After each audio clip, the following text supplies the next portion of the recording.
Hi friends, എൻ്റെ പുതിയ വീഡിയോയിലേക്ക് എല്ലാവർക്കും സ്വാഗതം.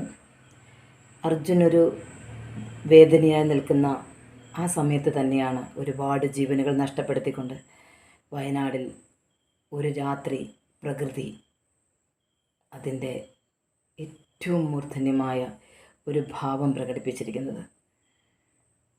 ഉരുൾപൊട്ടൽ ഉണ്ടാകാനുള്ള സാധ്യതകൾ, ആ മേഖലകൾ ഒക്കെ സ്റ്റഡി നടത്തി വർഷങ്ങൾക്ക് മുമ്പ് നമ്മുടെ സർക്കാരിന് സമർപ്പിച്ചതാണ്.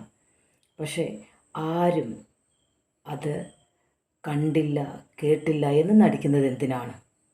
ഒരുപാട് ജീവനുകൾ പൊലിഞ്ഞുപോയി, അവരുടെ സ്വപ്നങ്ങൾ തകർന്നുപോയി, ഒരു വിദ്യാലയം മൊത്തം ഒലിച്ചുപോയി.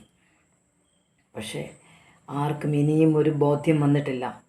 ഇനിയും ഇത്തരം ദുരന്ത മേഖലകൾ കേരളത്തിലുണ്ട് എന്ന അറിയിപ്പുണ്ടായിട്ടും അവിടുന്ന് ആൾക്കാരെ മാറ്റി താമസിപ്പിക്കാനോ മറ്റൊന്നിനും തയ്യാറാകാതെ നിൽക്കുന്നത് എന്തിനാണ്? ഒരു വൻ ദുരന്തം കേരളത്തെ കാത്തിരിക്കുകയാണ്. അതൊരു വലിയ വിഷയമായി തന്നെ നമ്മൾ എടുക്കേണ്ടതുണ്ട്. അവിടെ ജീവനും ജീവിതവും നഷ്ടപ്പെട്ട എത്രയെത്ര വ്യക്തികളാണ്. എല്ലാം നഷ്ടപ്പെട്ടവർ, കുടുംബം നഷ്ടപ്പെട്ടവർ, കുട്ടികൾ, എല്ലാം നഷ്ടപ്പെട്ട വയനാടിൻ്റെ കണ്ണുനീര് കാണാതെ പോകുന്നത് ഒട്ടും ശരിയല്ല. കാരണം ഇനിയും പ്രകൃതി ദുരന്ത മേഖലകൾ വയനാടിനെ കാർന്ന് തിന്നാനിരിക്കുന്നതേയുള്ളൂ. എത്ര പറഞ്ഞാലും, എത്ര തന്നെ അഭ്യർത്ഥിച്ചാലും എന്തുകൊണ്ടാണ് നമ്മുടെ സംവിധാനങ്ങൾ കണ്ണു തുറക്കാത്തത്? മനുഷ്യജീവനുകൾക്ക് യാതൊരു വിലയുമില്ലേ? അവരുടെ അഭയകേന്ദ്രങ്ങൾ, താൽക്കാലികമായ അവരുടെ ഷെൽട്ടർ ഒക്കെ കാരണം ശരിക്കും ദ്രുതഗതിയിൽ നടക്കേണ്ട പ്രവർത്തനങ്ങളാണ് അതൊക്കെ.